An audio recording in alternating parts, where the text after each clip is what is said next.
provide any sort of course documentation or so, right? So this will not be going to be a documented course. We're not going like a school going student that I'll provide you the documents and you'll learn from that. This is going to be a complete interaction.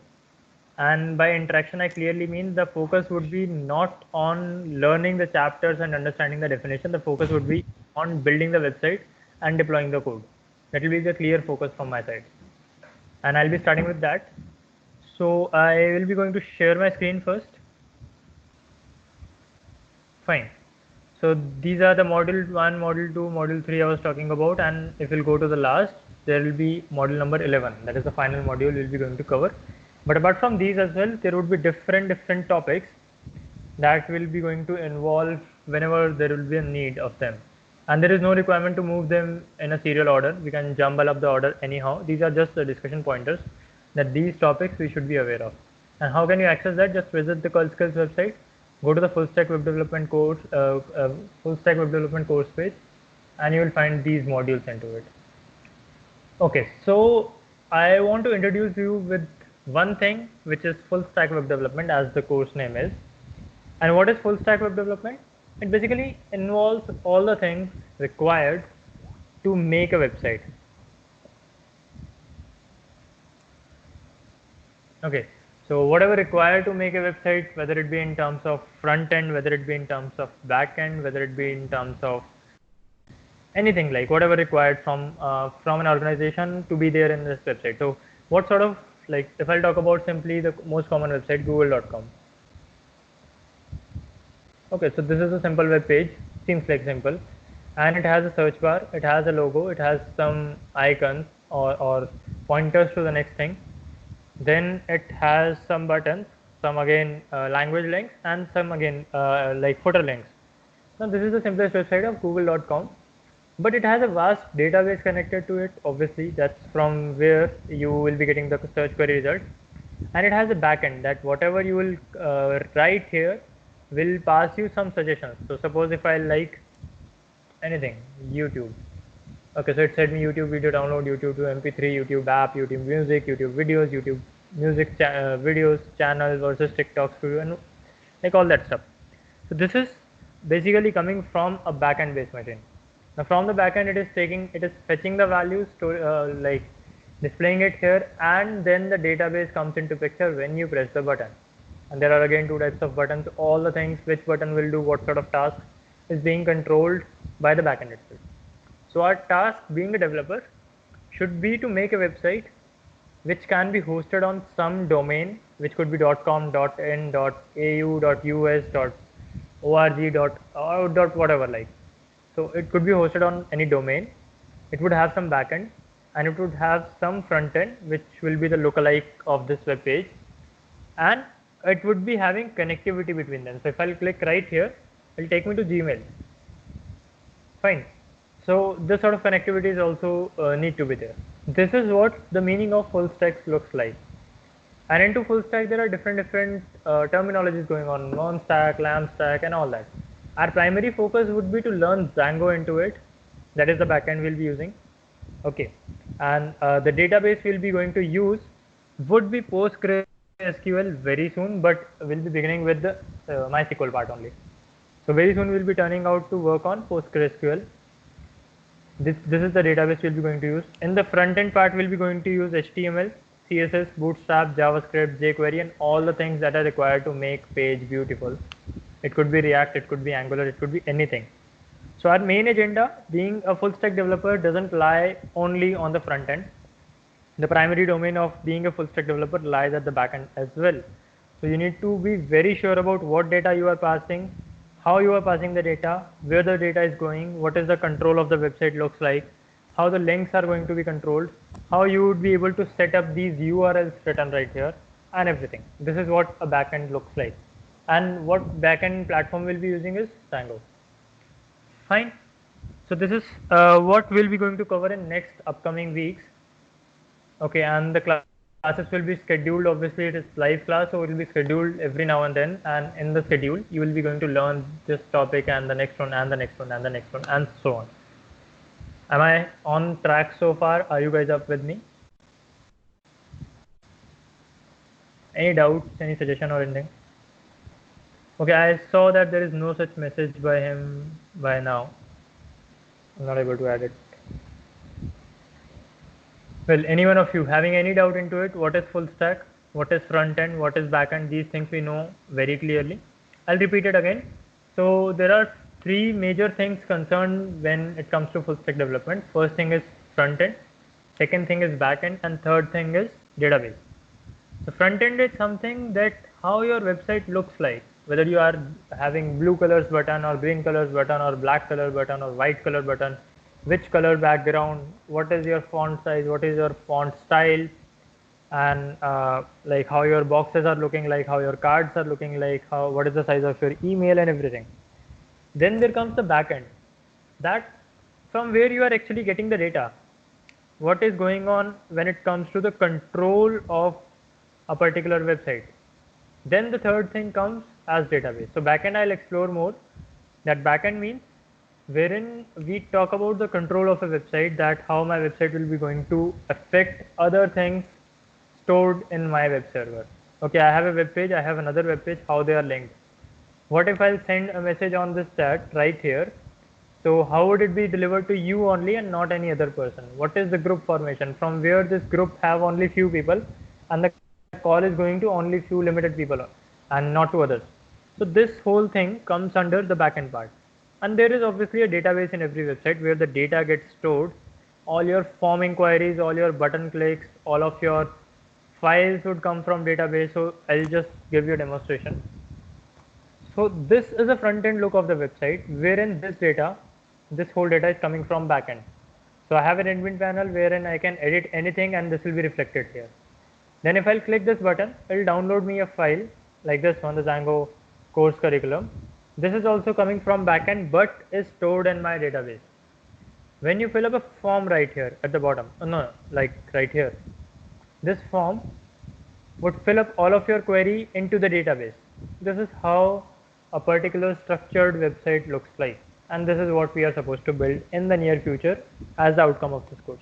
So the outcome would not be covering the time duration, the outcome would not be covering the topics, the outcome should be to get a website running and yourself to be calling, to be known as web developer. So you yourself should say yourself as a web developer. Okay, you should be knowing website front end, websites back end, websites database, and everything you would be comfortable in. Fine. Any doubts into front end, back end, database, what they are, the introductory part? Anyone typing? No. Fine. So I would go with the very first topic written here, that the recall and introduction to programming basics. And you all are from CSC background, and the people watching this video would always be from CSC background itself. The purpose of recalling this programming basic is just to ensure some of the things I want to discuss, that we all are on the same track. So programming is something, I discussed it in my Python class as well, that programming is something when we talk about communication between a human and a machine. And when this communication goes for any general purpose, that the language can do any general thing, like it can make a calculator, it can make a website, it can make an app or anything. Just like C++, Java, they are general purpose languages. That particular language is known as general purpose language if that language can do any general thing, generic thing. Whereas there are some few specific purpose languages like C#, which is only and only there for web development. Like R, which is only and only there for data science and data visualization, and you can perform some machine learning into it. Whereas Python would fall under general purpose languages. Then there would be another language which would be only and only for game development. There would be another language which would be only and only for database management, like SQL. So there are some general purpose languages and there are some specific purpose languages, but we particularly will be using a general purpose language, and that is Python. So into this course as well, in order to control our Django framework, we'll be going to use Python as our language. Okay, so Python would be used for controlling the Django. What are different programming languages available across the world? There are actually more than 790 programming languages going on across the world. And how many do we know? We know about C, C++, Java. We even heard about only maximum of 10 or 15. So one of them is Python. and that is what we'll be going to look out throughout this course. About the scripting part, the front end part, we'll be going to use HTML, CSS, Bootstrap, JavaScript, jQuery, whatever required. For the backend, we'll be using SQL and Django ORM. What is Django ORM? It is object relational mapping, and that we'll be going to cover soon when we talk about Django particularly. So currently we are talking about full stack, and then we have an introduction to web development, and it is not web designing. Web development means developing a website, not just designing it. A design of a website looks like something this, but the development of a website looks like where this button will take you. How would this form submission will respond? Like if you'll fill up this form, so suppose this is a login sign up form. So if you have filled up this form, your account would be created and you will be taken to a new page where your name would be prompted on the top saying hi, whatever your name is, suppose person A, so hi person A, something like this. Okay, then from where this data is coming from? What if I'll erase this? What if I need to erase this data? So do I need to make any change in the code or the admin panel? What this button will be doing? What will going to happen if I'll like put it on the mobile size? So is this website adjustable? Is this website adjusting itself? So now you can see there is a hamburger on the top, which is giving me some menu bar type of stuff, and wherein if I'll go for the full screen, it is not giving me.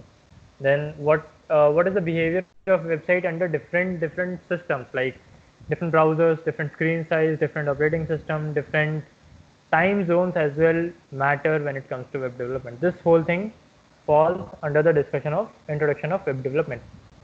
Another thing is web designing, which is only and only concerned, and moreover web designing is a subset of web development, and which is only and only concerned with the things required for the front look of a website. That how and where my button would be placed, what will be the task of this button that will keep me scrolling on the top, and it will going to be a smooth scrolling up. Then what will be the text font look like, and what will be the font size, what will be the image, what will be the color of my nav bar, and all that thing. This is what the purpose of web designing looks like. It could be done on HTML as well as it could be done on any UX platform like Balsamiq and all. So there are different UX screen making platforms as well. So web development, when it comes, it involves a lot of stuff, wherein web designing is just a subset of web development. So what particularly we are going to cover would be web development. Fine. Now I'll go for further modules with a clarity from your side, that what do you think should be learned first, front end or back end? Okay, I'm not asking you what should be learned first, is there any order or so? There is no order, but I want kind of voting from your side, that what particularly do you think like we should be going for? We should be going for the front end first or the back end first? Make your mind, but before that I want to show you something. Okay, I forgot the link, but yes, it was an Apple website. Let me just check. I just want to show the flow they have, the flow of the products going on and flow of the components going on, just not here. Let me just search that particular page first.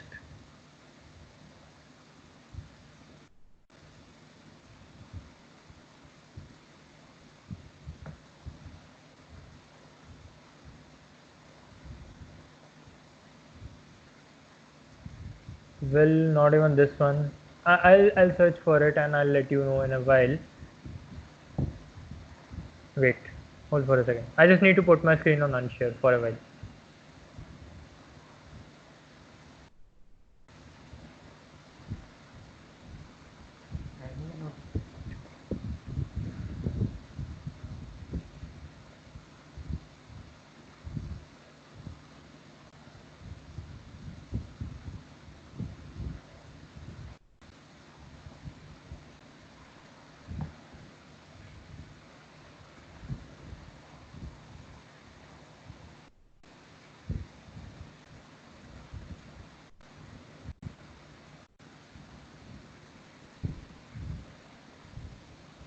Okay, fine. So I'm on the page, right? So this is what I'm going to talk about. Is my screen visible? Just go for a yes on audio. Any one of you? Yes. Fine. So okay, Jaren, got it. So this is a page. I'll send this link to your Skype chat as well. Just go and visit the smoothness they had shown. I'll just send you the link. I want to show you to you right here as well. So this is the home page, this is the home tab, and just look at the flow. If I'll keep on scrolling down and down and down, this is what they are giving me. Okay, I'm just mixing it up with a bit of up and bit of down on this.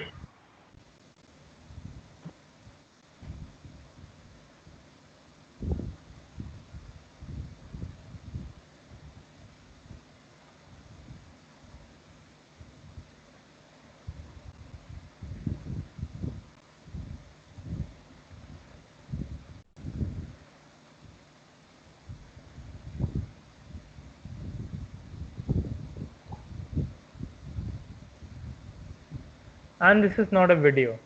What has been played in front of you, the within the mobile phone it is a video, but the mobile phone is keep on expanding and expanding and expanding. It is not a video.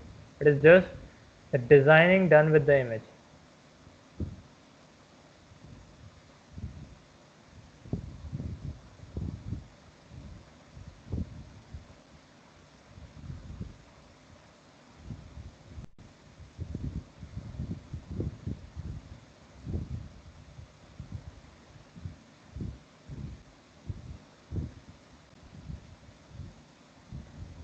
Well, whenever after the end of this class, if I'll go it in a very fast manner, it looks something like this. So whenever you will get the time after doing this, after attending this session, just go and visit this page and just look at the things I would like to discuss about is the designing, that how they have designed the flow, how the things are designed, and what do you think? It is a part of web development or web designing? This sort of animation, this sort of curvature, this sort of movements into the elements, is that a web designing part or a web development part?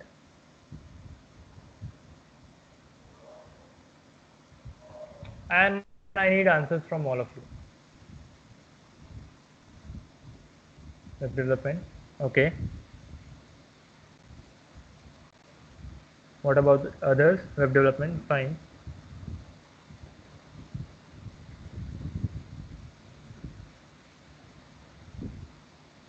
Okay, development, web development.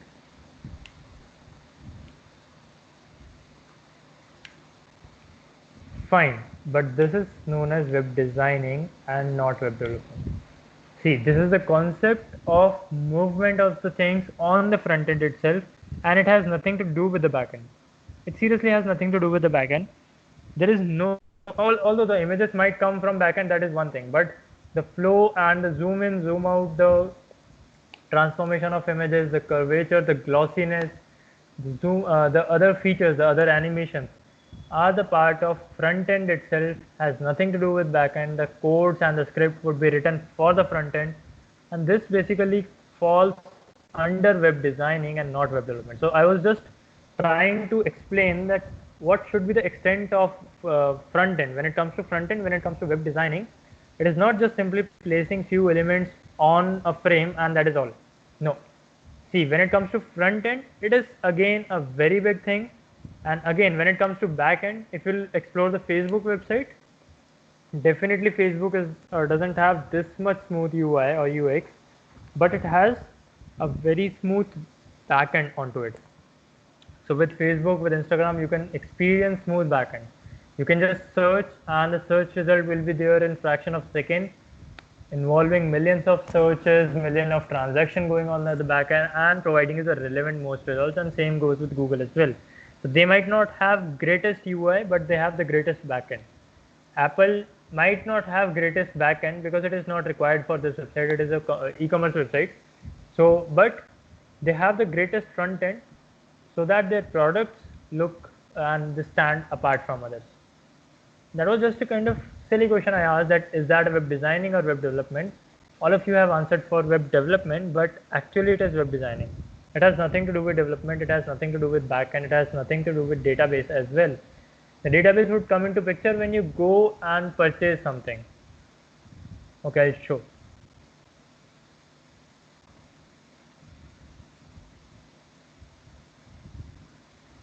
even might these things, if they are coming from database, then it has something to do with backend, but the representation is simple front end technology.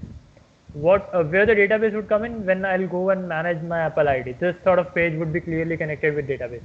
iCloud page would be clearly connected with database.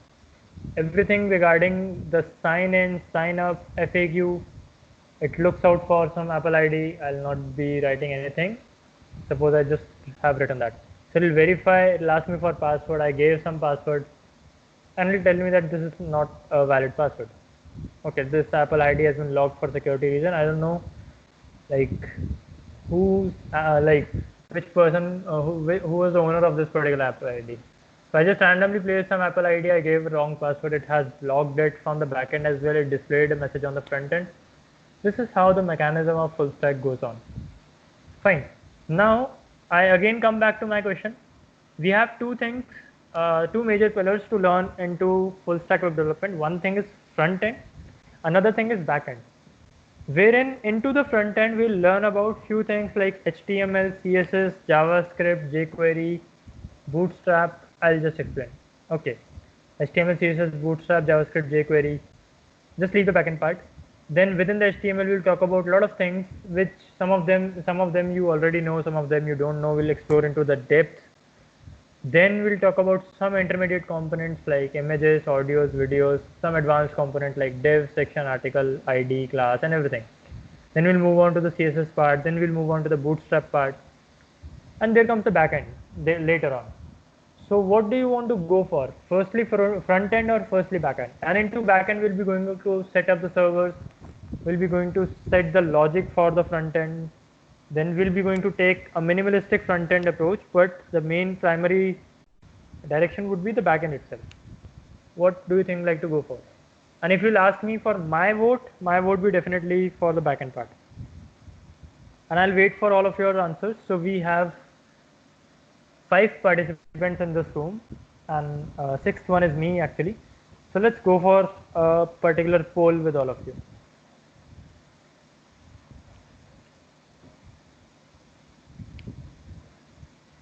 Just write me your answer whether you want to go for front end first or back end first. And I'll wait for all the answers, and whatever would be the majority, that particular section would be pursued. And both the things has their own like benefits. There is no cons of learning front end first and then back end, or back end first and then front end. It is your journey, it is our journey. However way we can go for that. So both of the things are equally acceptable, equally valuable. If you'll ask me for my poll, it will be definitely for the back end. First start with front end. Okay, 1 for front end, 1 for back end. Tie goes on. 2 for front end. Okay.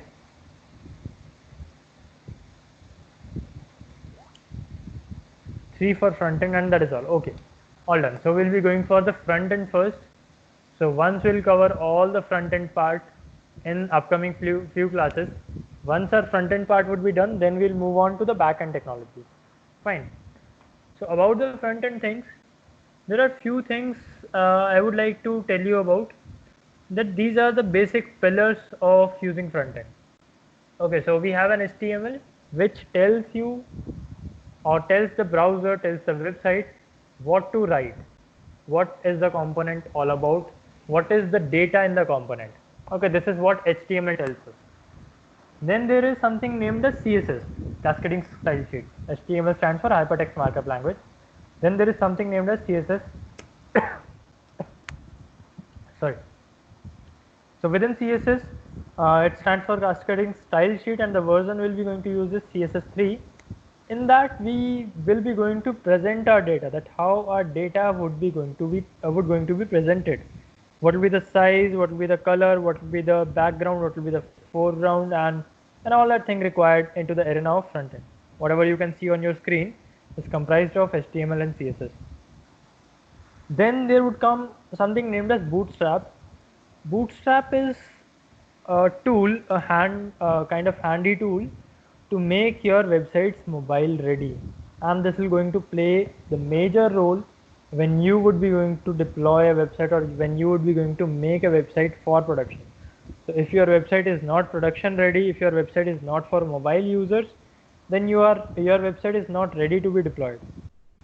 Simple enough. So because major of the users you will find would be checking out your website on mobile. Then there comes the JavaScript. So JavaScript would be primarily used for, you can say, a programming on the front end. So whatever sort of logic would be required should be implemented on the JavaScript. Whatever sort of controls would be required should be implemented on the JavaScript. And JavaScript will basically like add on some sort of programming, some sort of rules, some sort of logic on the front end itself. And the last thing is jQuery. So jQuery is one of the mechanism with which we can do 3-4 type of tasks. We can go for some animations, we can go for some data parsing, we can go for some validations, and jQuery and JavaScript provide us some resources which are actually having overlap domains. Okay, so JavaScript and jQuery can also perform the validation and logic building part. They both provide some or the other way same thing. CSS is for designing, Bootstrap is for responsiveness, and HTML is for the data we need to present into that. Fine, are we clear so far? Are you guys with me so far? Yes, no, any doubt, clarities you want me to repeat? Don't make it a one-sided lecture. Make it an interactive session that will be helpful for both the sides, for me as well, for you as well.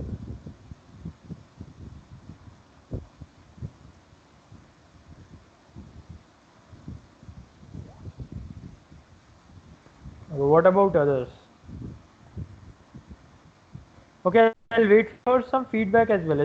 Are the things going slower or a bit faster or moderate or like what?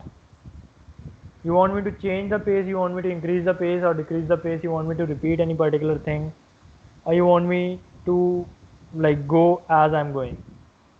Fine, moderate, okay. So whenever you will be having any issue, you can just ask me that time itself. I want to build this course completely interactive in the near future as well. Okay, as of now the pace is fine. Whenever you'll find the pace is going to be disturbed or the things are going a bit more slower than it should be or a bit more faster than it should be, just let me know that time itself.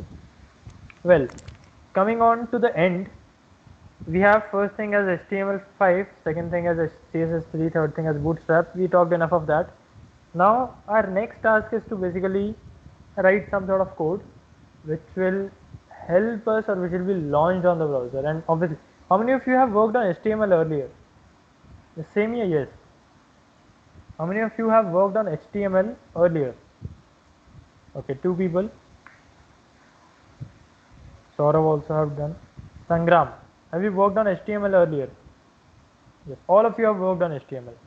So do you want me to go for H tag, BR tag, P tag, A tag, H1, H2, H3?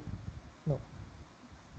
I just go for a recall. So your memories would be brushed up, we would be on the same page, and there would be not any discrepancies that we missed any particular thing. So these things I'll just go for in a very fast manner. Okay. But still, if you'll be having any doubt, you can just stop me that time and ask me the things right there itself. My screen, yeah, it's visible.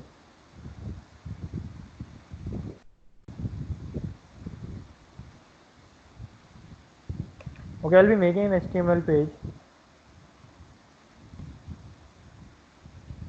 Okay, so our HTML looks something like this. Firstly, will be the basic HTML. We have an HTML opening and closing tag. I'll not be using any text editor for now, for today. From the next class, I'll be going to use the text editor as well.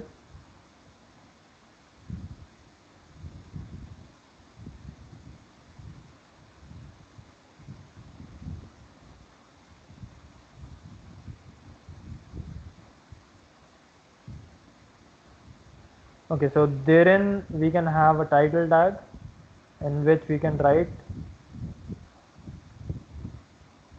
or whatever we find the suitable title for this. Within body is the area which will be executed. Okay, title is the area which is like this. Okay, so if I'll run this demo.html in this browser. Okay, so first demo page is going to be shown up there. Now my body is blank because I haven't written any code for the body part. So for the body part, I'll again write some code, like suppose I'll add an h2. Okay, so h2, this is a demo page.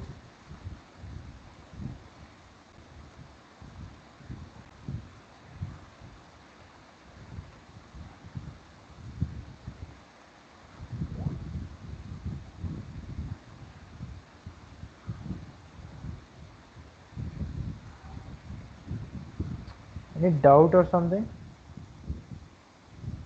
Heading tag, yeah, h2 is basically a kind of heading tag itself. So okay, I'll write all the heading tags. I hope it will be clear to you, h1, h2, h3, h4, h5. So I'll just write head.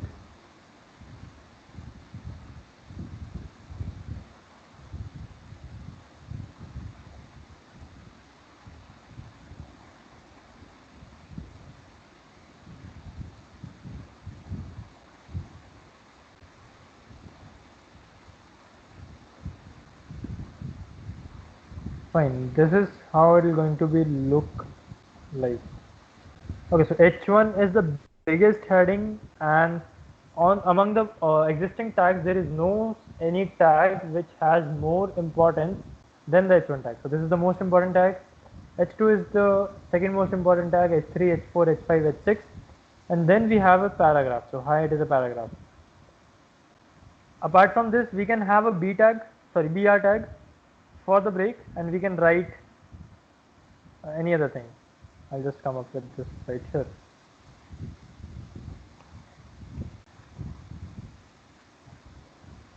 Okay, so BR helped us in getting a new line. We can have an HR tag. I hope these all things are already clear to you, but HR will put up a horizontal line into the space. This is what the basic tags, all of the tags look like. I hope I haven't missed anything. I'll just check. So we have done heading, paragraph, body, anchor, table, and form will come up. So these are the basic tags I would like to talk about. Okay, then we could have an anchor tag. So anchor tag would be with A. We'll write some code in between the opening and closing of A. The code would be go to Curl's website. Fine. Let's see how it looks like. Simple enough, just like a text. The difference would come when we will place a link here, because it is an anchor tag, it links to some other page. Okay, so I place a link here.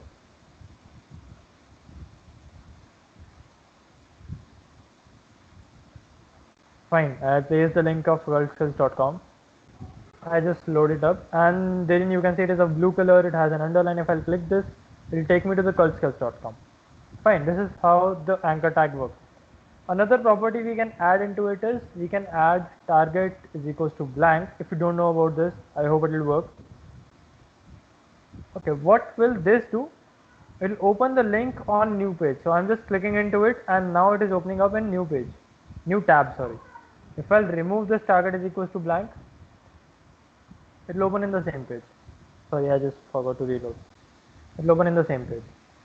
So major of the website, whenever it will be required to go to some external website, people do go for target is equals to blank. I forgot to reload again. And when they want the things to be on the same page, they go for they don't go for target is equals to blank. This is how an A tag looks like. Then apart from that, into the anchor part, we can load up any file, we can load up any page into the HTML itself. So instead of giving any web URL, any https www.cultskills.com, instead of this I can give the link of page2.html. so this will open up the new page into HTML. So this is the demo page, the first page, and then we can have the second page named as page2.html, and I just need to write it here like page2.html. Simple enough.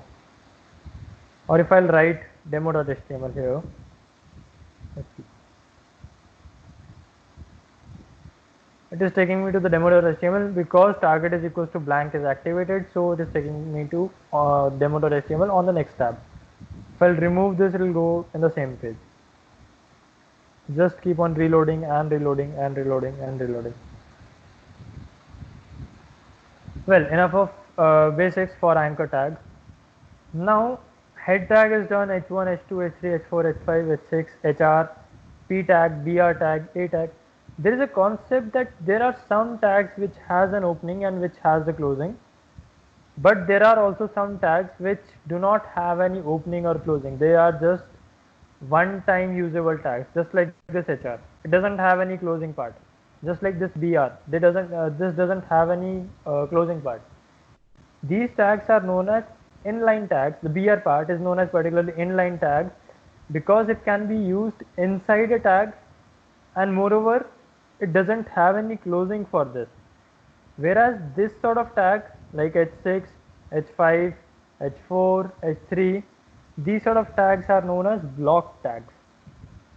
So all of these are having a block space. So if I just show you in the block part, this is the block for H1, this is the block for H2, and so on. Okay, so all of these tags are block based tags, whereas BR doesn't have any block space. So whatever written into this, whatever written after this BR tag or before this BR tag doesn't fall under BR. Okay, so there is no opening and closing, there is no region of BR tag.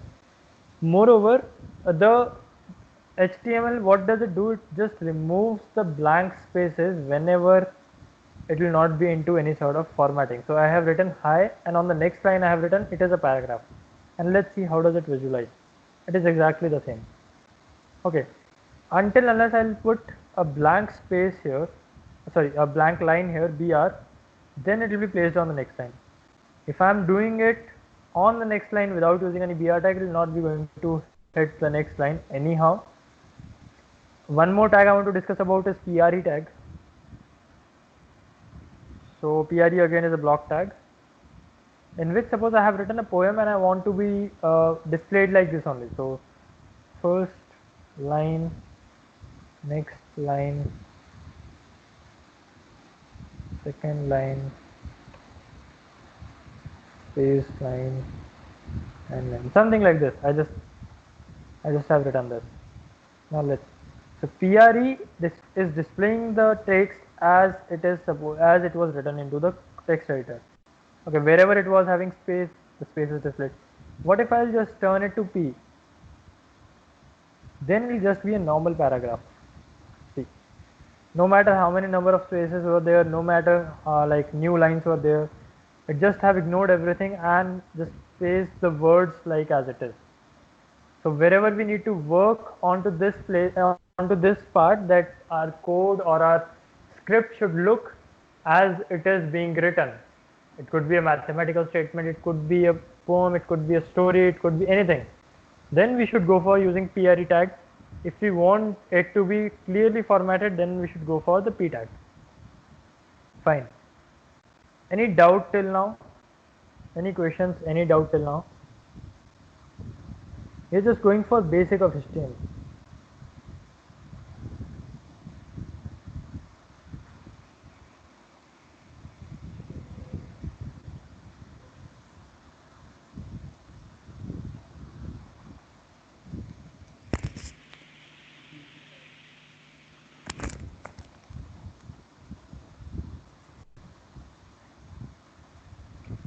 Okay, so this whole thing is already already pre-designed.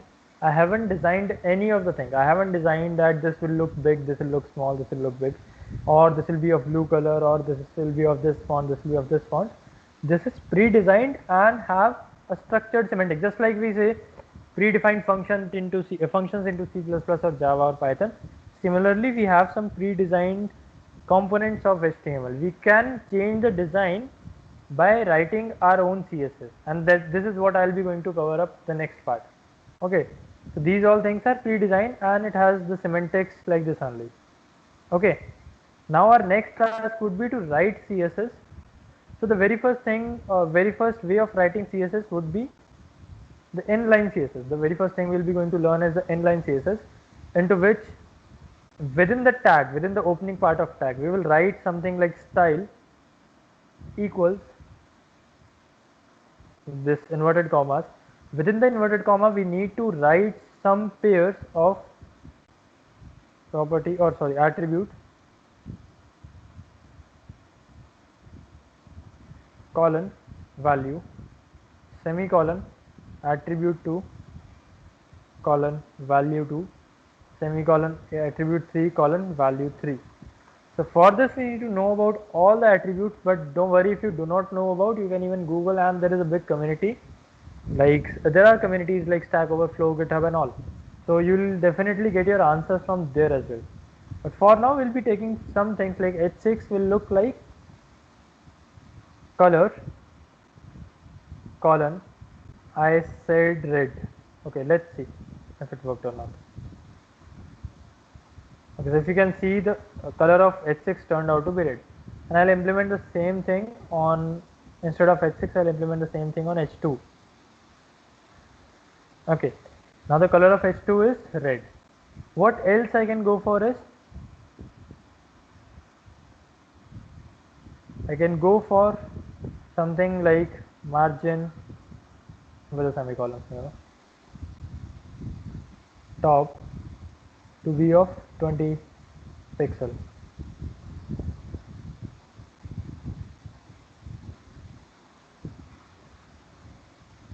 Okay, more than significant.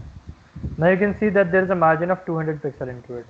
So how does this margin came up? Because of this CSS, this designing we gave. Though the pages, the page we are going to design, we are designing doesn't make any sense, but this is how we can design the things. We have margin. So I'll be going to narrate some of the components which will be formatting the style part. So one of the attribute I'll just be writing here.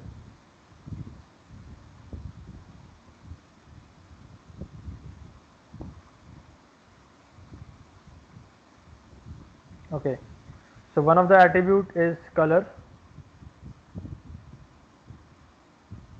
Sorry, text color.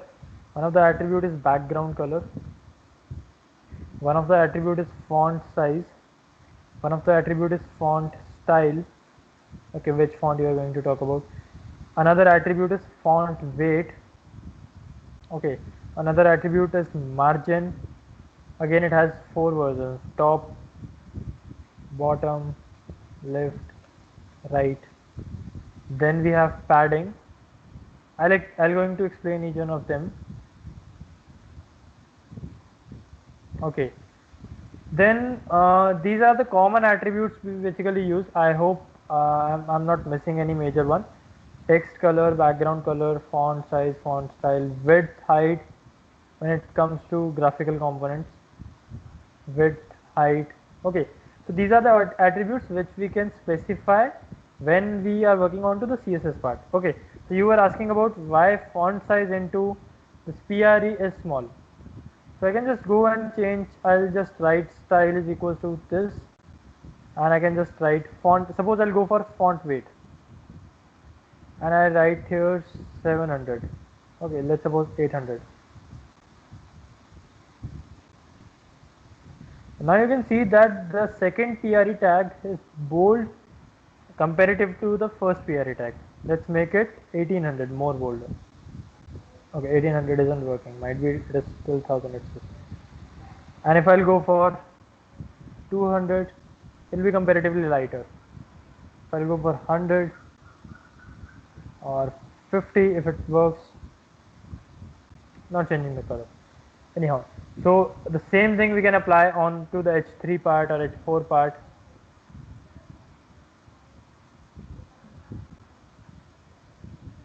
Okay, so this is the weight of H1 now, 50. If I'll increase it to 500,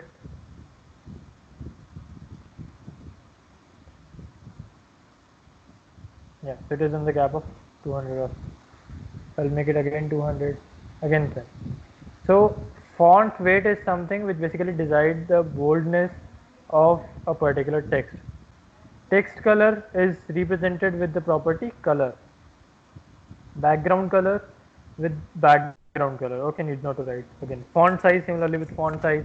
Font style again with font style, and that has a particular syntax. Then you need to go for font weight.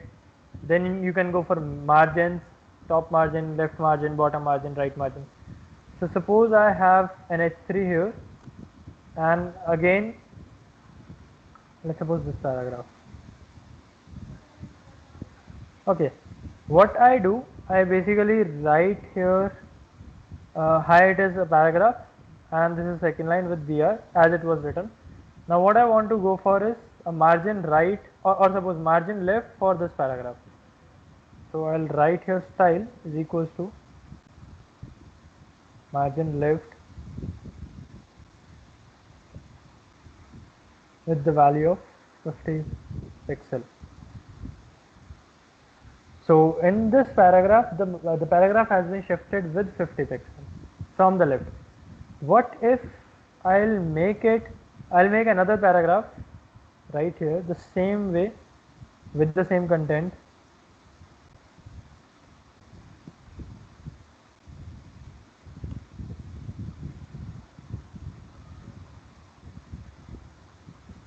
Okay, and I do not write here style tag. Now this would not be shifted. Reason is this customization is given in line and would be limited to the scope of this paragraph only and only to the scope of this paragraph. What is the way to solve if you want all the text throughout the entire document would turn to red? How can we turn the entire text of this document to red? For that, what we can do, inside our head tag, we will write one more tag named as style.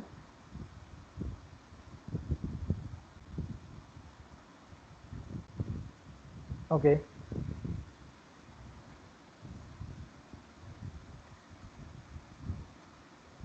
Now what we'll be going to write here? The tag name. Suppose what I want is the p tag with the curly braces.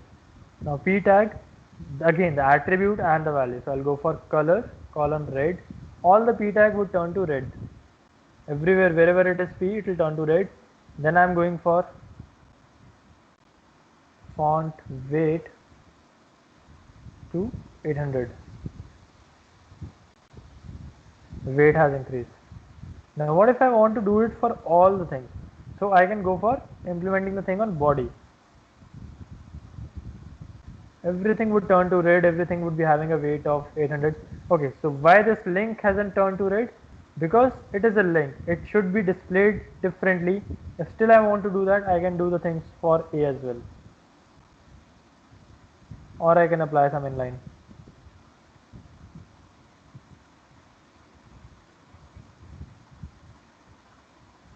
Something like this. Okay, so this way basically we can turn the A tag as well, and everything whatever we are going to talk about will be, so the scope of this particular CSS will remain to entire body tag, and if I'll write here P, so all the P tag would come under the scope of this particular style tag, this particular style statement, right? Whereas if when I was using inline statement, then the scope was limited to that particular tag only.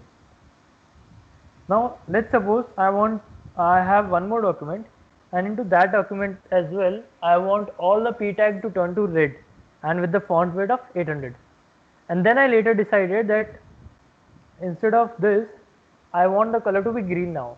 So one solution is to change it on this page and change it on another page, but another solution is to make another CSS right here on the same part, on the same place, and name it anything, like I'll write it main.css. Okay, and write whole of the CSS script into this one.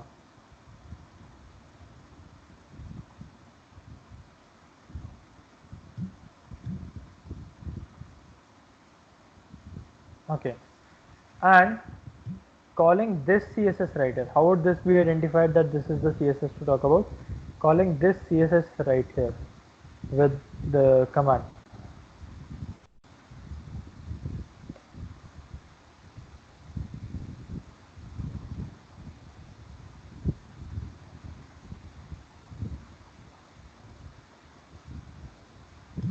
Okay, I just have turned the P, and everything for everything turned out again to be the black, which is the default color, and the body tag turned out to be green, turned out to be red. Now what would happen if I'll write here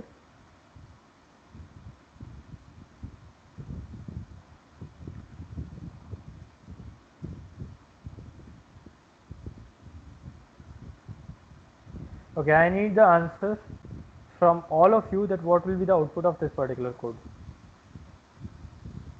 and I'll wait for all the answers.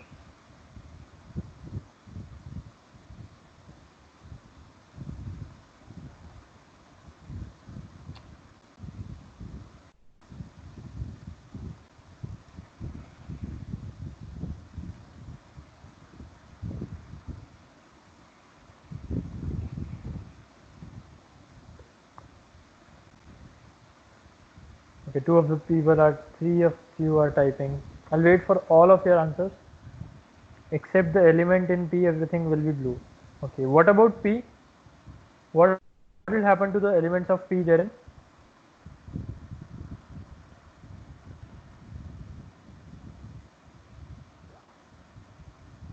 P tag will be red. Okay.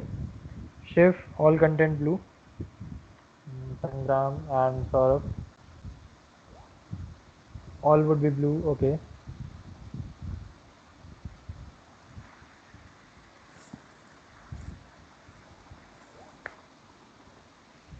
P tag is blue. How would P tag turn to blue? Okay, P tag is red. And what about others? Saurabh?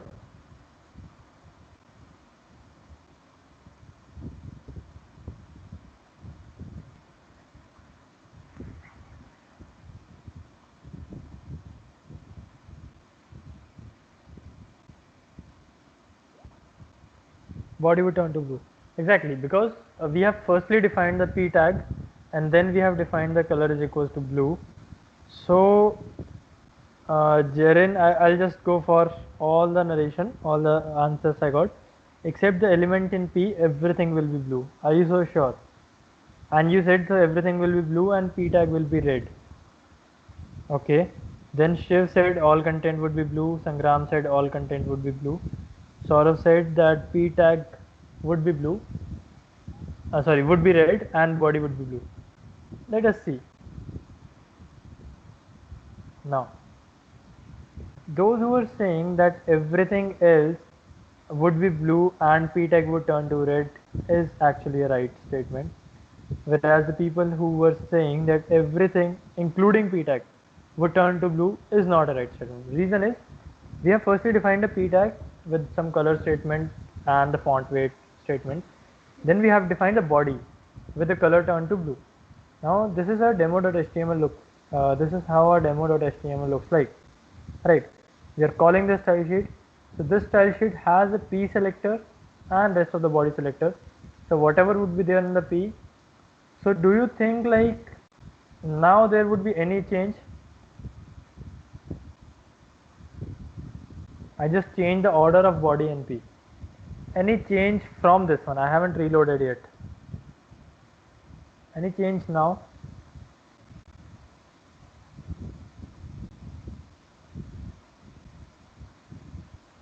No change.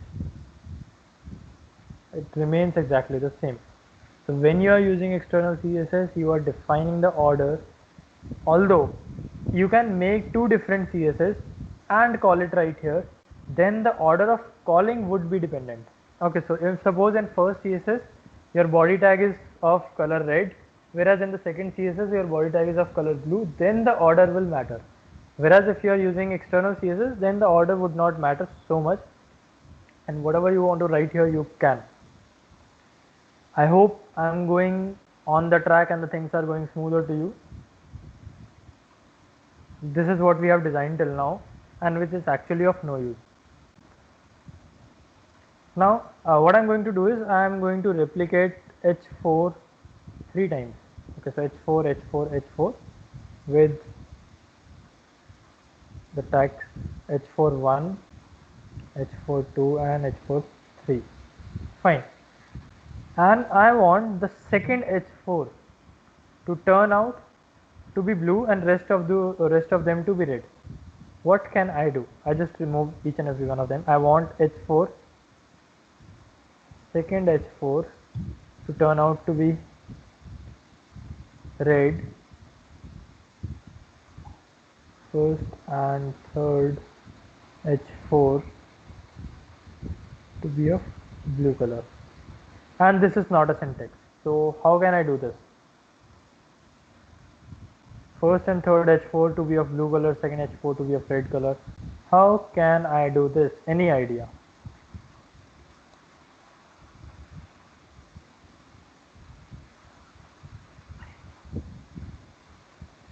Any one of you have any idea how can we do this? Simple enough.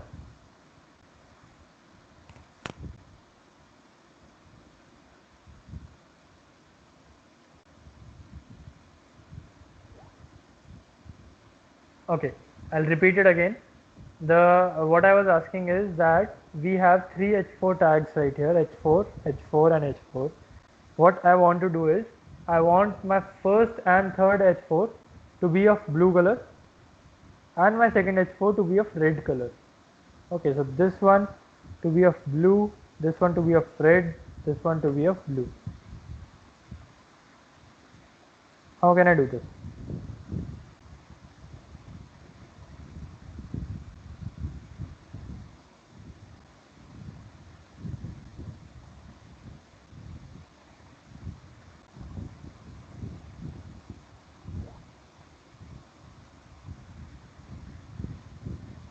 Okay.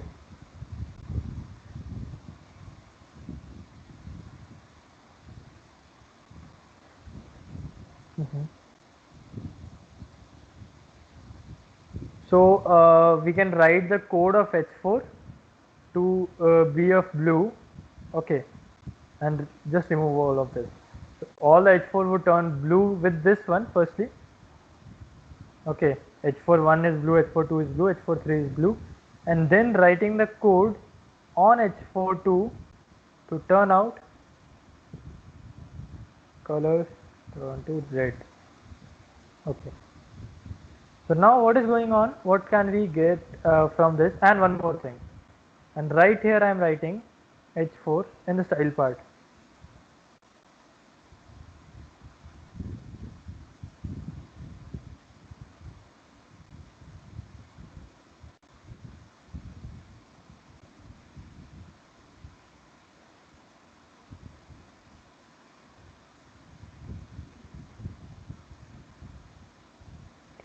Now, not Tanvi, others.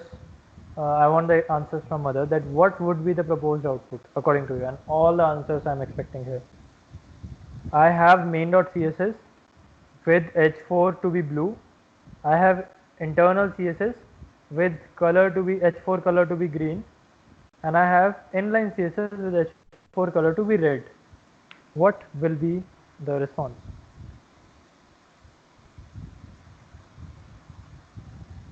All the H4 would be red.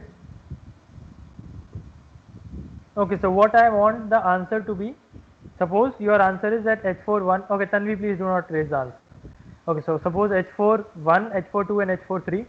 So your answer should be like, so suppose let's take it randomly, it will be orange. So orange, orange, orange. So first, for the first one, for the second one and for the third one. Something like this, in this format your answer should come, all of you.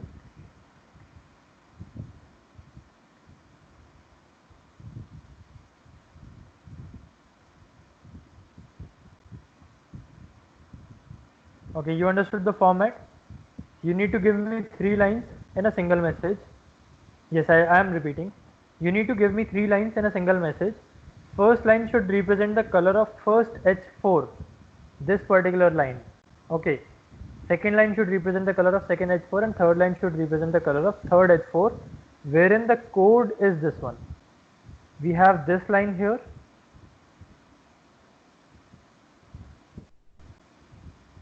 Okay, wait, I placed it in the wrong place actually. Here actually.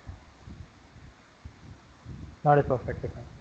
Okay, we have this line here, style H4 color green, and we have this line here, style H4 color blue, and we have one line here, style color red. What will be the output?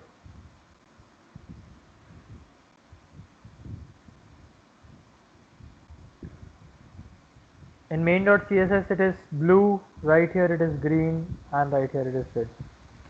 Okay, please give it in 3 line single message. A single message of 3 lines.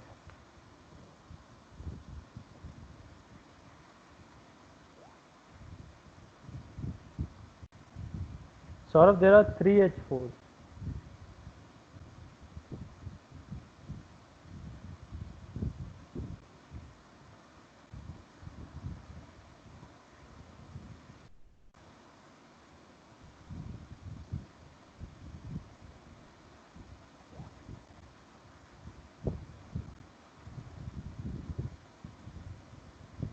Okay, I didn't get any formatted message yet. The format should be something like this: orange, orange, orange, as I gave. Okay, so suppose your color choices are orange, navy, sky. So go like this. So for the first orange, for the second navy, for the third sky. Go for this sort of formatted message. Saurav and Sangram, type it again and put the formatted message right.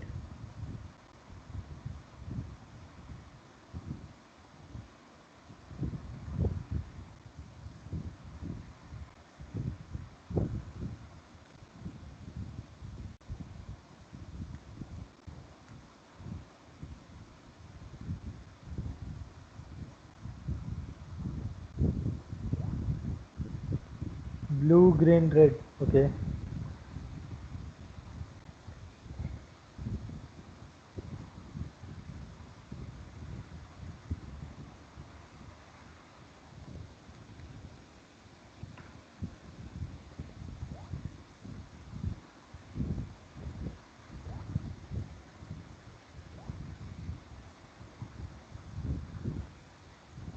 Blue, red, green. Okay. Green, blue, red. Okay. Green, red, green. Okay. Fine. So I got all the 4 answers. For the narration part, Saurav said blue, green, red. Jaren said blue, red, green. Sangram said green, blue, red, and Shiv said green, red, green. Let's see the output.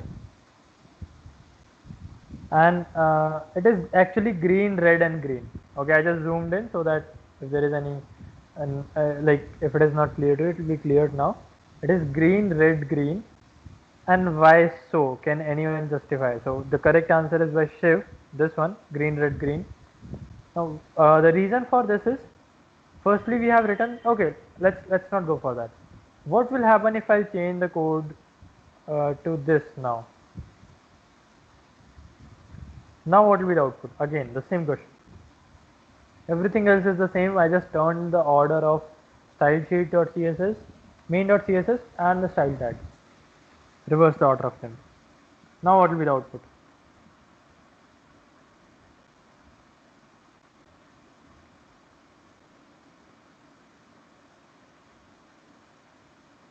And I'm waiting. I'll need all the 4 answers, then only I'll be moving ahead. Okay, so in this course I'll be acting very stubborn. Till the point I'll not get all the answers, I'll not be going to move ahead at any cost. I can show you main.css. So main.css doesn't have anything apart from color is equals to blue for h4. This is what written here.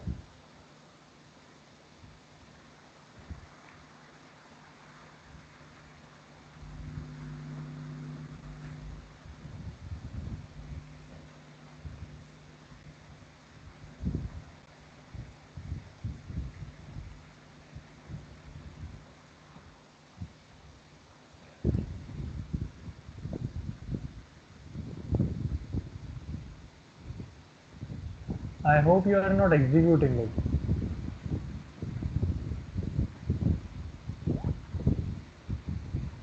Okay. What about others? Jaren, Sangram, Saurav, Tanvi.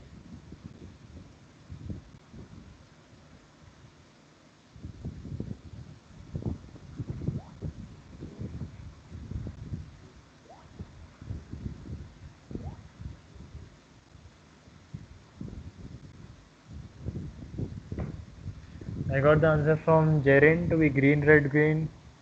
Saurav to be green, red, green. Sangram to be. Okay, all of you are saying green, red, green. And let us see, are we all correct? Actually, none of you is correct.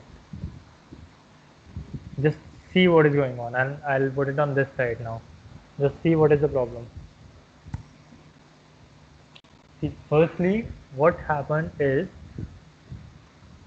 Firstly, I declared this h4 tag, which stated that the h4 would be green. Then I called the style sheet. This style sheet stated that the h4 would be blue.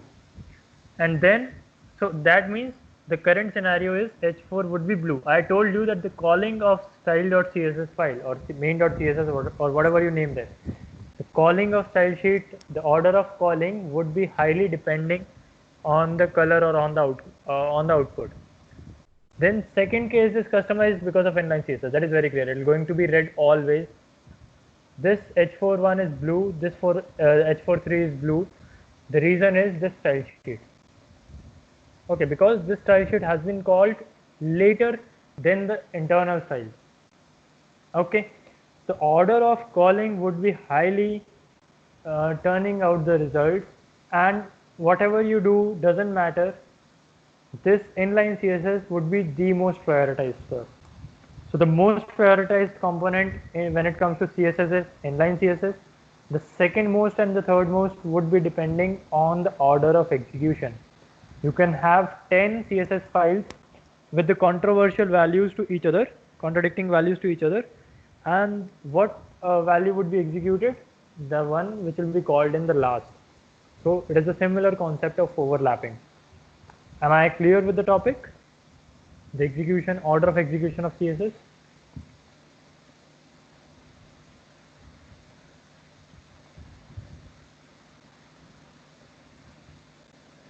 Okay, you can go for audio. No one is restricting you to go for audio. You can ask me the doubts on audio as well.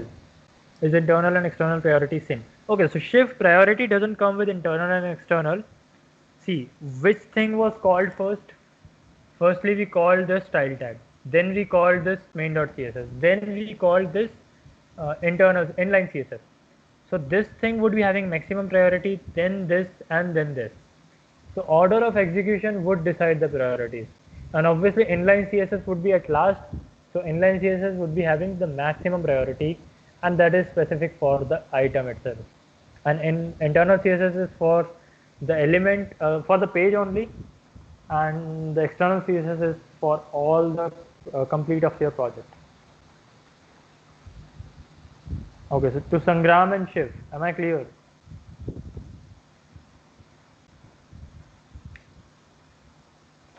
Fine. So whatever doubt you would be having in near future, you can ask.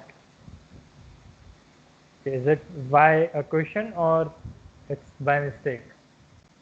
Or yes?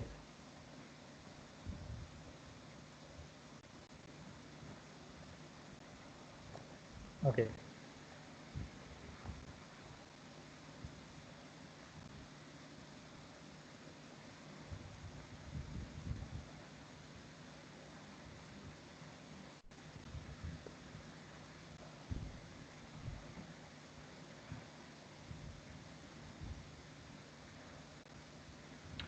As you can ask the questions on audio, it will save the time and we can move ahead.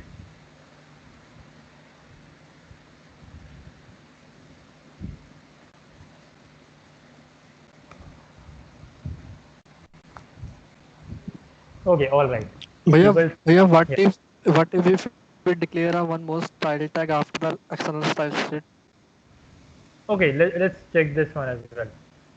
Okay, so you want to make this right here, and the color would be, suggest some other color. Orange. Yeah. Orange.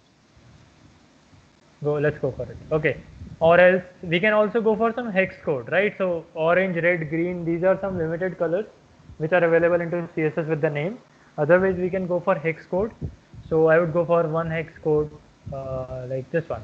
Okay, so this is a blue color, and let's see.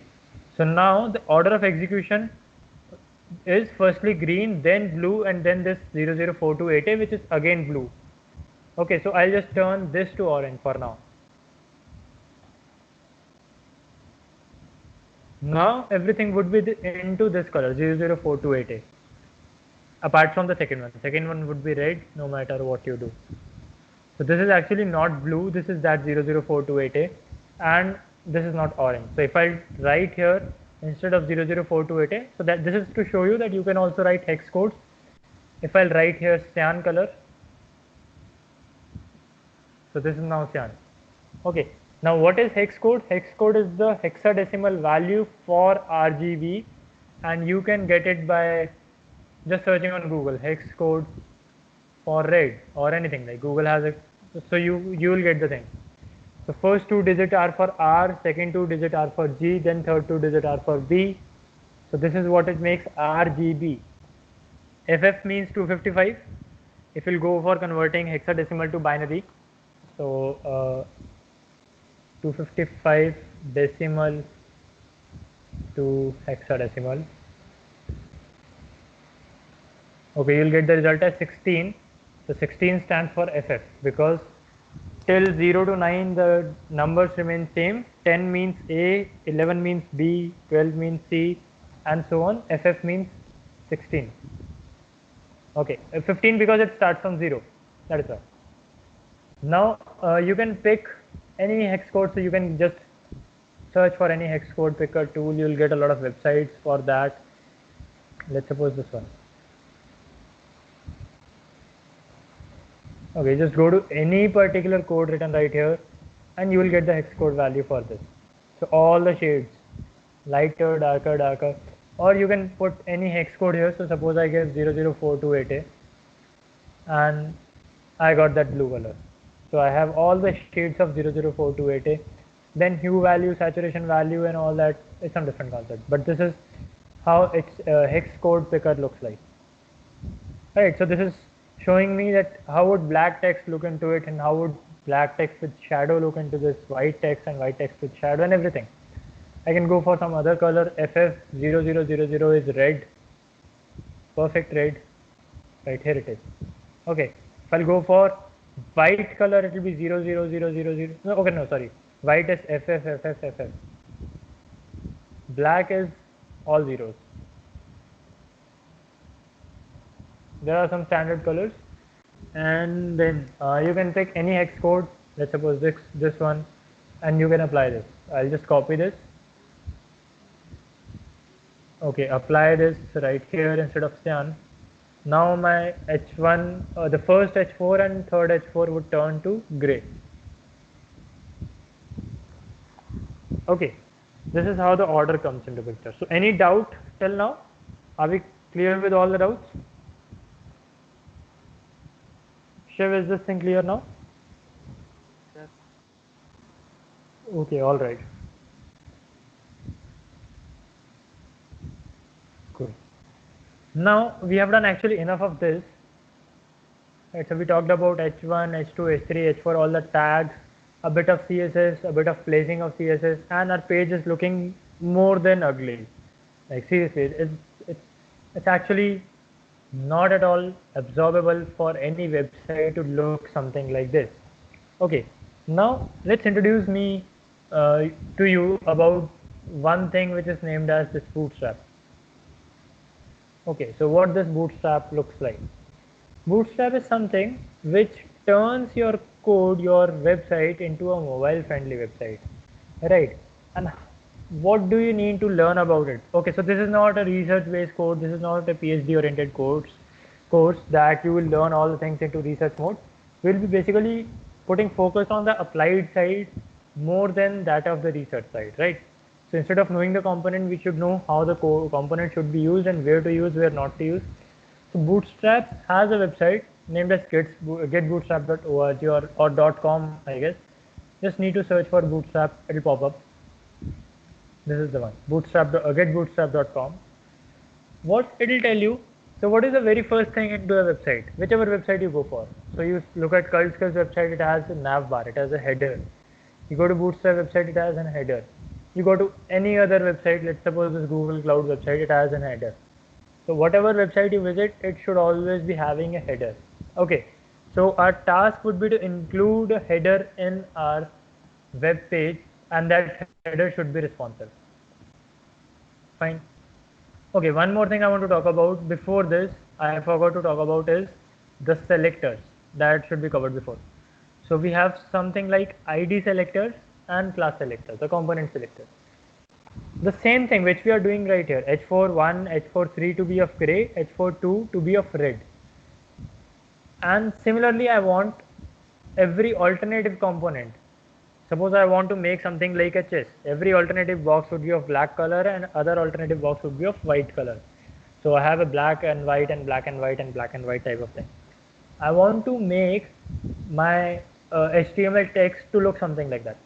So what I'll do, for every component I'll give an ID. Okay, so I give the ID to be, suppose I give this ID to be first, okay, and I give this ID to be second.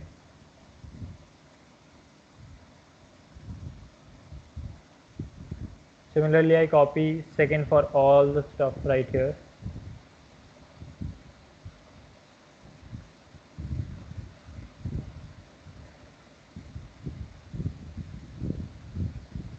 On the alternative parts I'm pasting up.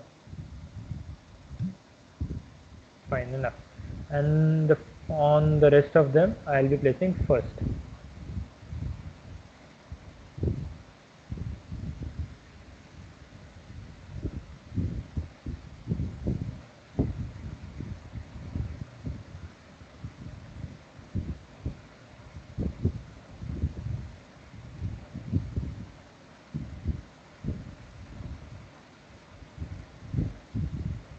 Fine. So what I did, instead of style, now I place something named as ID is equals to inverted comma string hash and some name.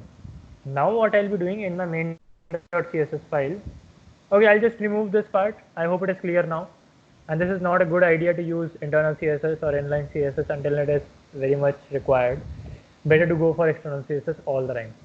So what I'll do, I remove this h4 as well.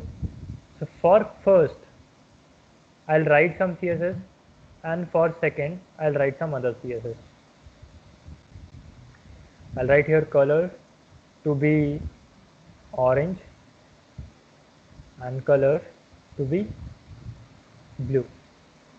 Okay, let's see. If it didn't work, something wrong from my side. Wait. Okay, sorry. I should not place hashes, I guess. I need to check. Yeah, I shouldn't place hashes.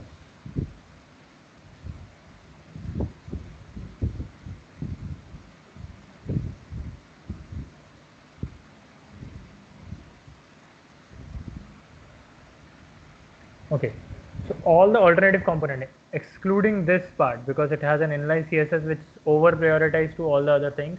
If I'll even remove this, all the components are in alternative colors. So orange, blue, orange, blue, orange, blue, orange, blue, orange, blue, and so on. Okay, not lines but components, because this is a single component. PRE tag, this is a single component. PRE tag, this is a single component. Anchor tag, P tag, P tag, and this is a single P tag actually with a BR into it. Fine. And I have a main.css for first and for second. Now this thing is known as the ID of that component. So what I'm doing, I'm selecting. So what are the three ways we studied about item selection? First thing, we can select an item for CSS using the tag name. Second thing, we can select the item for CSS using the ID name. And third thing, we can select with the class name, and I'll tell you about the class. Just wait for a while. Other thing what we can do, we can go for some nesting, like all the wait, I need to check. So only P tag with the first would be turned to orange. Okay, so all the second ID are blue, all the first are black, but only the P tag with the second ID, with the first ID, sorry, should be orange, but it is not. Let me check.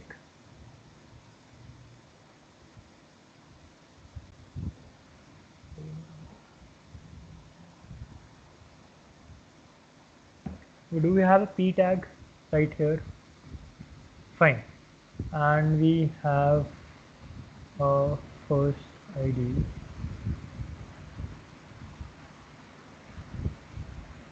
Might be something wrong with the bracket part. I don't think so that it is the case.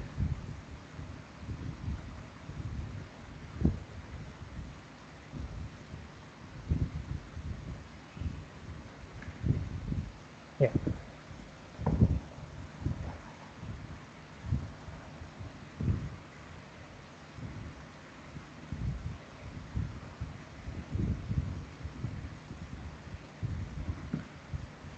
No, it is giving me the same result. What I'm trying to do is not going on. What I personally like here, what I want to do is I want only the p tags with the id with the id first should turn out to orange and rest of them remains black, the default. And I'm not getting it. Wait.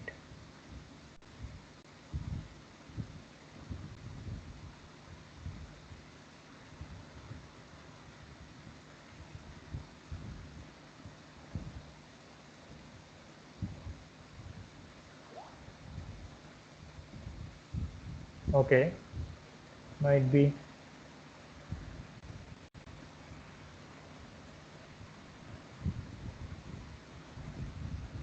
Did it work? No.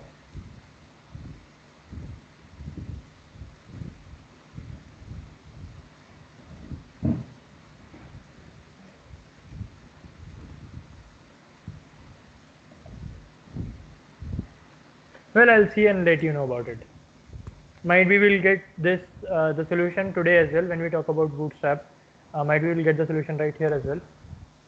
Okay, so anyhow, I'll check for that and I'll let you know. Coming on to the classes part, so what I personally want to go for is the nesting of CSS, nesting of the components into CSS. So only the p tag with the first, might be this thing, this way it will work, but I guess no, no, no help. Fine, so we have blue and orange on the alternative parts. Now what else I want to go for is the classes. So ID is something which repeats itself. So with one ID, so basically what we are using right here, instead of ID, we should be using class. Why I have used ID? Because it gives the individual a particular name. That ID shouldn't be repeated at all. Whereas if we use a class can be repeated multiple times.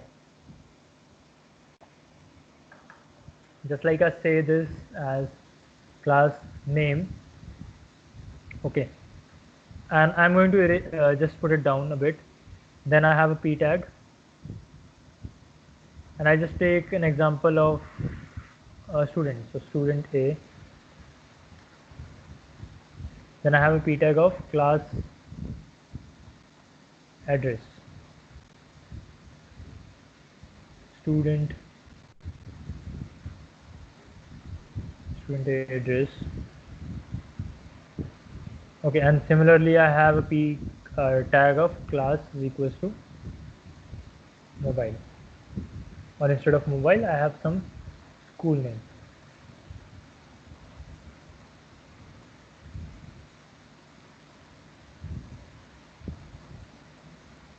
And similarly, I have the same things for student B.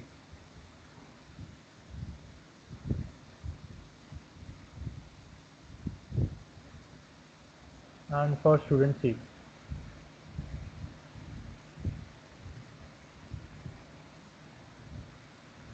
Now just see, the mechanism behind the ID and class remains exactly the same, but what changes the reason of using them, where to use the ID and where to use the class.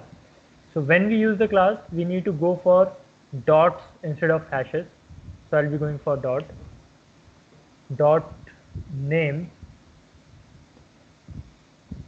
color, okay, sorry, font, weight, turn out to be 800. Dot, what was the next class? Address.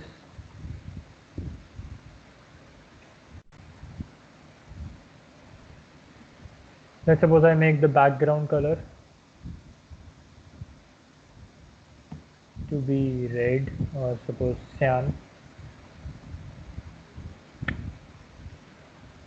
and then I have,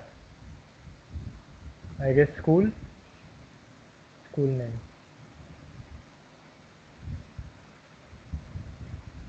I shouldn't go for school name, rather I should go for school itself, or school underscore name.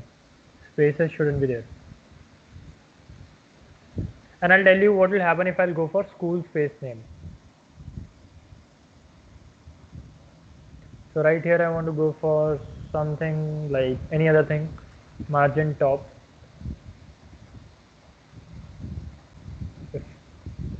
okay, sorry, 30 pixels. Fine. And let's save this, and execute this one. And I just remove everything out here, or I simply just comment it up.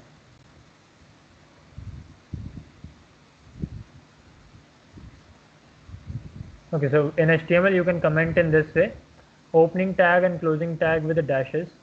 So it looks something like this. Whatever you want to write into it.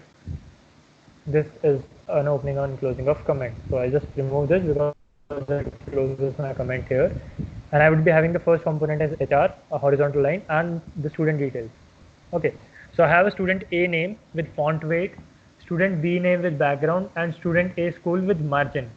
And then I want an HR after every instance.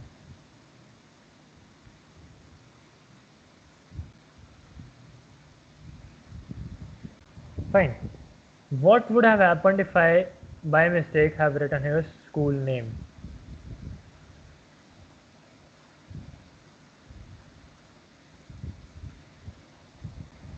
It would inherit two classes. So this is simple as inheritance, that this component is inherited from school class and name class. So school class means the margin top would be 30 pixel, and name class means the font weight would be 800. So let's go for this. Now I have a margin and I have the font weight. Earlier I was only having the margin, not the weight. But now I have the margin and I have the weight if I'll write the name as well. So it is inheriting two classes and going for the same. Class would be used when we basically want to repeat the things. Like, so this is a kind of group, that this is a name. So this is the name class, objects of name class simply. These are the objects of address class. Student A address, student B address, student C address. These are the object of school class. And when I have written school space name, then these three were the object of school as well as the name class, inherited from both the classes. This is how the class and ID selector would work. Now let's head over to Bootstrap. What you basically need to do when you will be going to start with the Bootstrap part. Are we up so far? Like, any doubt till now? Because Bootstrap would be some change. A lot of things would change when it comes to Bootstrap.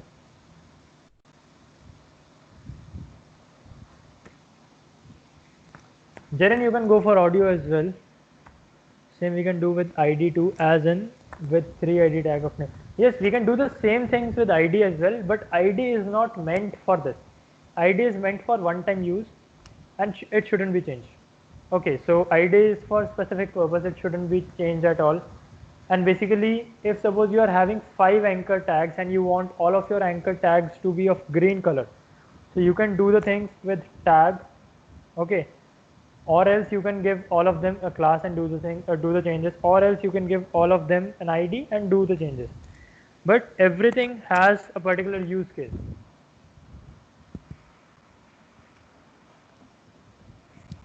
I hope I'm clear, or still any doubt?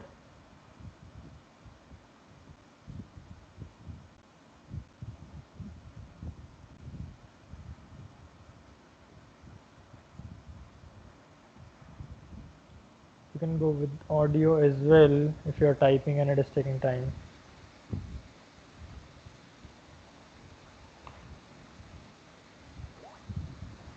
But still the functioning is same, as we have declared the class and ID every time.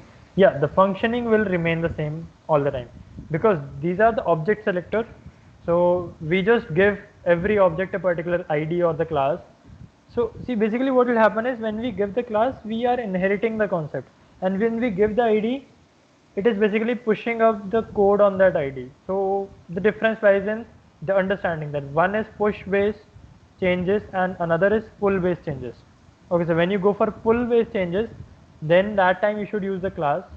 So there is a CSS for a class and you are pulling the changes from that. And when you go for push based changes, then you basically make an ID and push the changes into it with that CSS written for that particular ID only.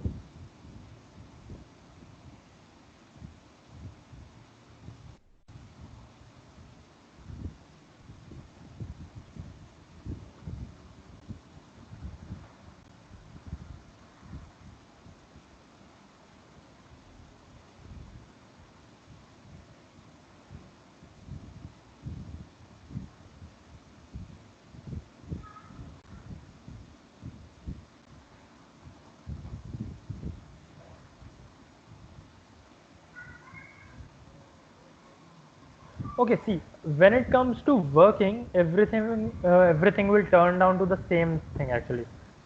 Whatever you can do with ID, you can also do with class. Whatever you can do with class, you can do the same thing with ID as well. But the difference comes when you give your code to someone and the other person start reading that code. So when I read that code and when I find that there is an ID allocated to this item, I would understand that this item is something special, and if the ID is given to it, that is not just for CSS purpose, that is for much more purposes.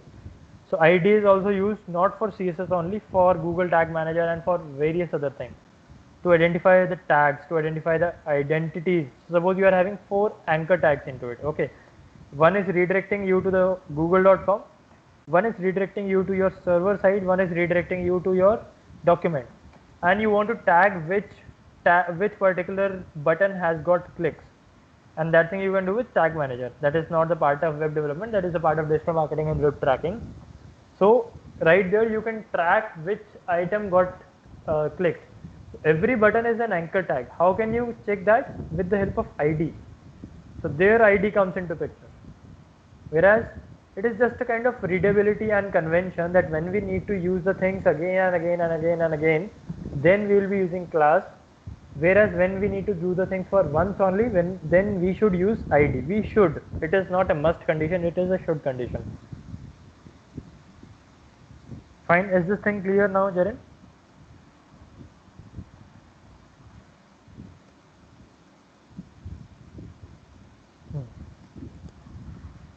Well, so I want to go for one more try with this, if I can get that.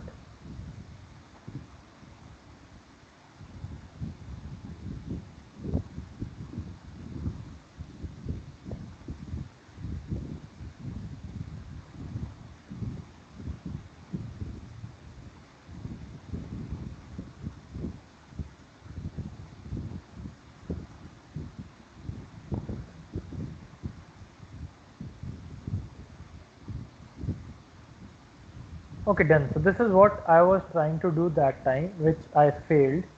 Now what is going on is I have a p tag with ID name address school, then name address school, then name address school. Then also I have a pre tag with the class name. Okay, so earlier was also class, not ID. My bad. So we had a pre tag as well with the class name, and we can have all the tags with the class name. Okay, suppose I just removed the this part,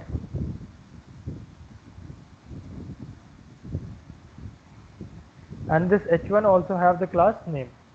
Now what if I just write the name thing?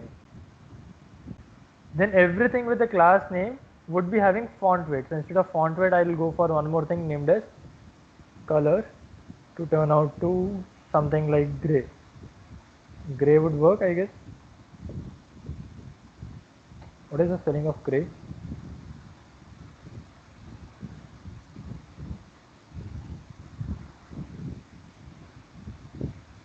Suppose yellow.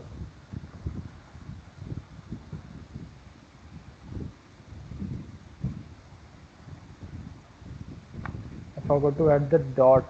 That's why it might not be working.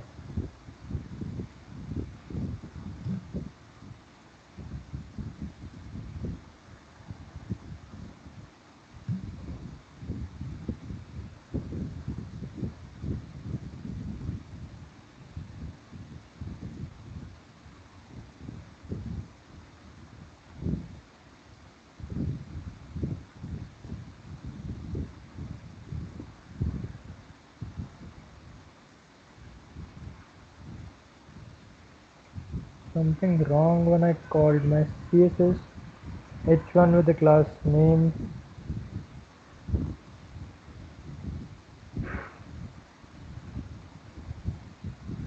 Fine, I forgot to place the semicolon, that was causing issues. Okay, so I just removed this h2, h3, h4 part. Okay, I have an h1 with the class name. Okay, and then student A, student B, student C with the class name.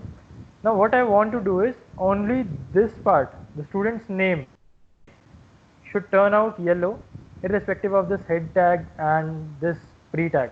So what I can do, not all the name I want, the p dot name. So within the p tag, dot name classes would turn out to yellow and rest of them should remain to the basic. Okay, so head is not yellow now, pre is not yellow now, but still they both have the class name. And what I can customize later on, I can go for h1 dot name should turn to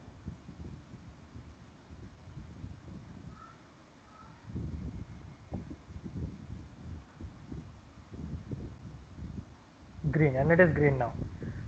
This is what I was trying to go for, nesting. Then once we have this, then there comes the nesting of data. Now what we did is nesting of CSS, but there is another thing named as nesting of data. So we have one thing named as div. Okay, so div is something, div is a component in our front end page. So I have a div which I'll call as students data. Okay, it is not a meaningful tag. There are some meaningful tags which give you some output, and there are some non-meaningful tags which do not actually give you any output. So this doesn't give you any output, no matter, the code will not change. So suppose I did this, the code will not change at all. It remains the same because I haven't done anything. Now if I write this div class is equals to data, fine, or I will call it as student data, and nothing would have changed. Simple enough. Now what I want for the student data part,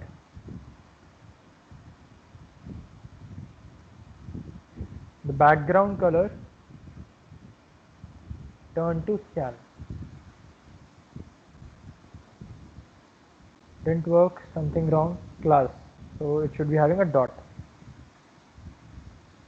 So the background color for student data turned out to cyan, and it is, did I forgot to close the div tag?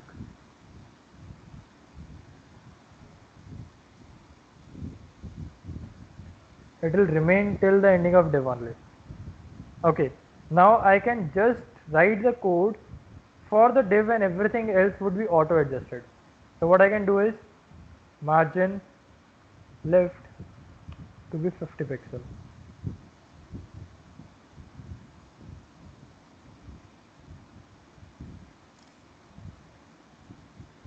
Okay, so everything turned out to left. Then I again do the same thing for margin right.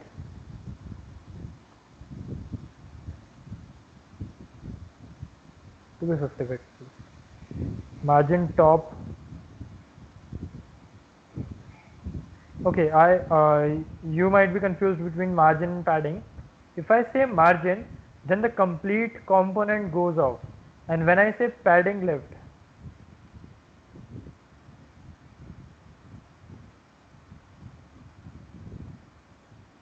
then the components remains as it is, and the inside elements turned 30 pixels from the left. So what does that mean is we are adding a layer of cushion, and I can show you that in the inspect part. Then when I said the margin, I'll just open up this div. When I said this margin left, when I increase this part or decrease this part, this component would change, right? And when I increase this padding part, padding is this like internal layer.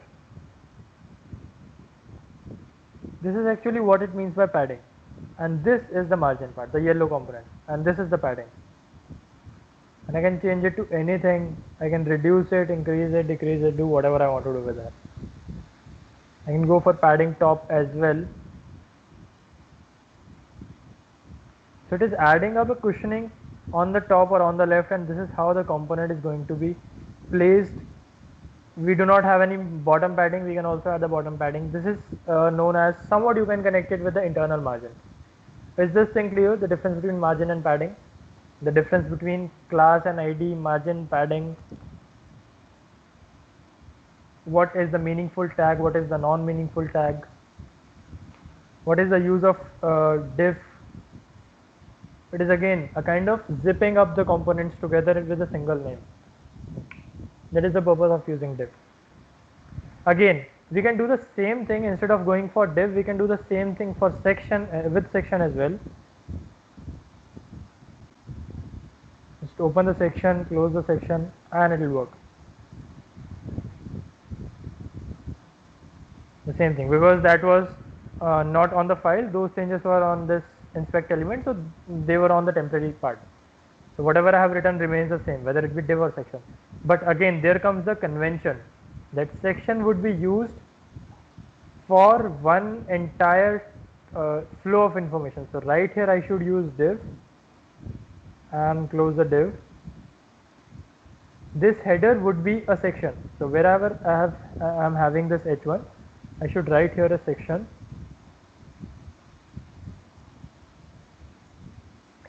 This is another section right here.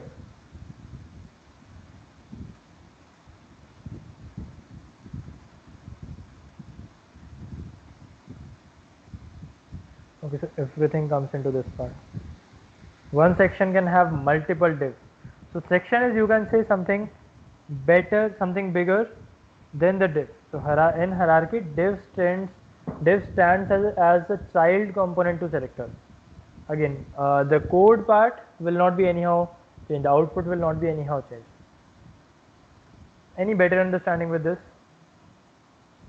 Seems might be a bit more boring, but other things going clear.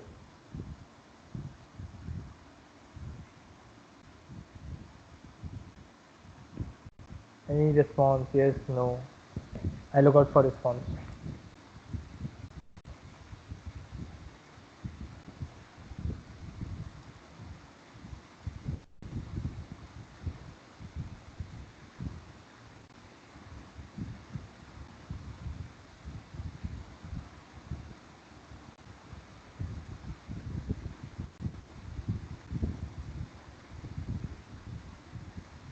Okay, I'll explain it again.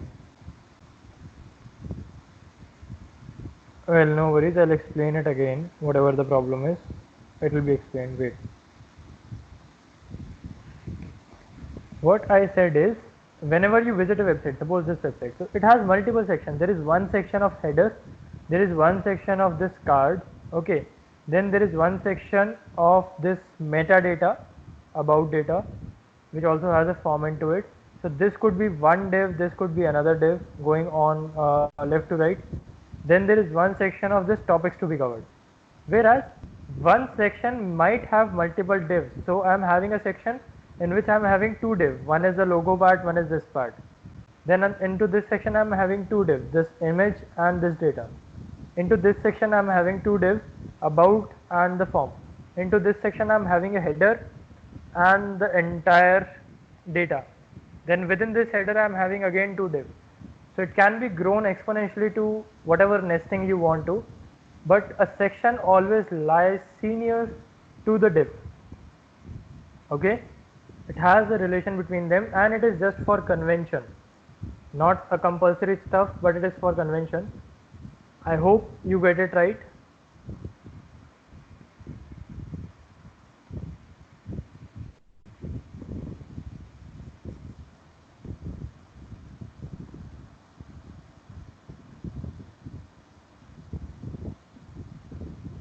Fine.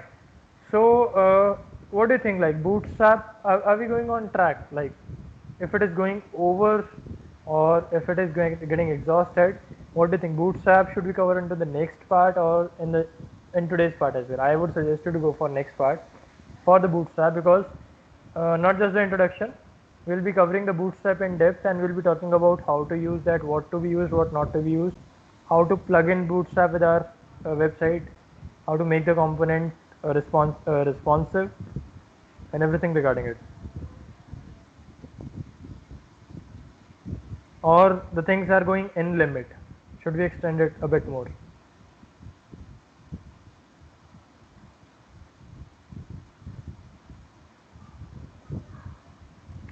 Well, you can go with audio. What's wrong with the audio part? Why don't you turn on your mic?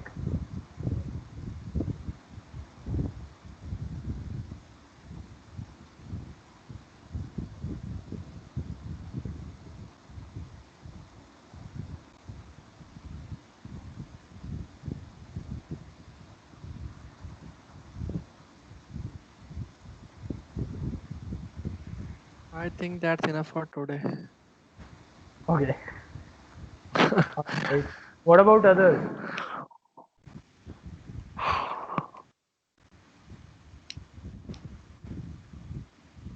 So what you are supposed to do, whatever we do, like in any section, in any particular day of the class, you are supposed to follow along. I'll not be going to provide you any document or so. Not, you're not a school going student that you would be working with the PDFs also.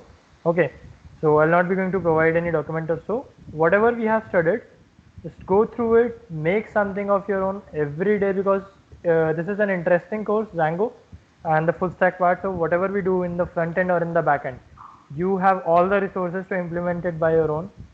So go for it and implement it by your own. Make your own color settings, make your own concept, come up with any idea, like make any polling website, make any student display website, whatever you want to display, like. Okay, so then we'll be covering about Bootstrap in the next class. So we'll be talking about Bootstrap, what is Bootstrap, how to use it, then use Bootstrap into your code, and this way the progress should be, it should be a two-way working, not just a one-way lecture, and that will come up with the best of the output. Fine, so we'll be going for the Bootstrap part in the next class, and I hope you are all aware of the schedule. It is on Tuesdays, Thursdays and Saturdays, every day 7 p.m. to 9 p.m. and if there would be any change, I'll let you know for that, but for now it is the same. And whatever you would be having any problem with the code, with anything, can you please explain the section part use? Yes, I can explain it again. See, section is nothing more than, do we need to install Bootstrap in our system? No, you need not to install anything. Whatever it is, it will be my part. By now, you need not to install anything. So when we come to backend, then you need to install Python and Django, and then I'll again take care of all of that. Section is nothing more than a working area. So if you can see the screen on like this screen itself, so it has one section which is known as the left side menu. Then there is one right side menu, which is the chat bar.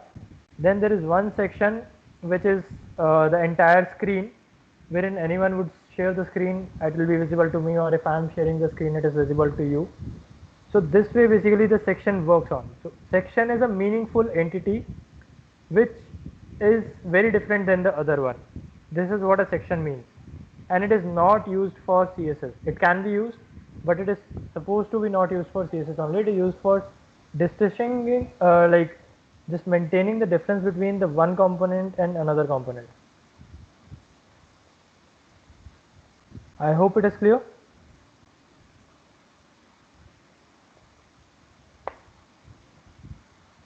Yeah, fine. So let's meet up in the next class. Have a great day ahead, and see you soon in the next class. So whatever you are supposed to do is you need to make a website, web page, something like this. So we are into designing till now, not into development. So what we have done today, we have, I'll just go to the curriculum. So into this, we have started with the basic introduction about programming, different languages, web development, web designing, module 1. Any doubt into this, you can let me know. We have talked about HTML and CSS till now, and we are working with introduction to full stack web development. With the introduction, we have started with the front end part till now. Okay, and within the front end, we have talked about heading, paragraph, body, and anchors. Table and forms are like yet not required. We'll be doing that whenever it will be necessary.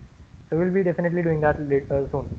We talked about div and section. Article is again one of the other hierarchical concepts. We'll cover that in the next class, and ID and class selector we have done by now. Into CSS, we talked about introduction, need, inline, internal and external, and we designed the page components. Okay, so we have covered module 4, we have covered module 1, and we have covered some sort of module 3 and module 2 as well. Right? So whatever doubt you will be having, if you think like we are going fast or we are going slow, you can let me know by any time, by on this call or after the call, on WhatsApp or call or on Skype, or however you find it comfortable. So for now, take care, bye bye. Thank you for the class. It was a wonderful session. Let's meet up in the next class.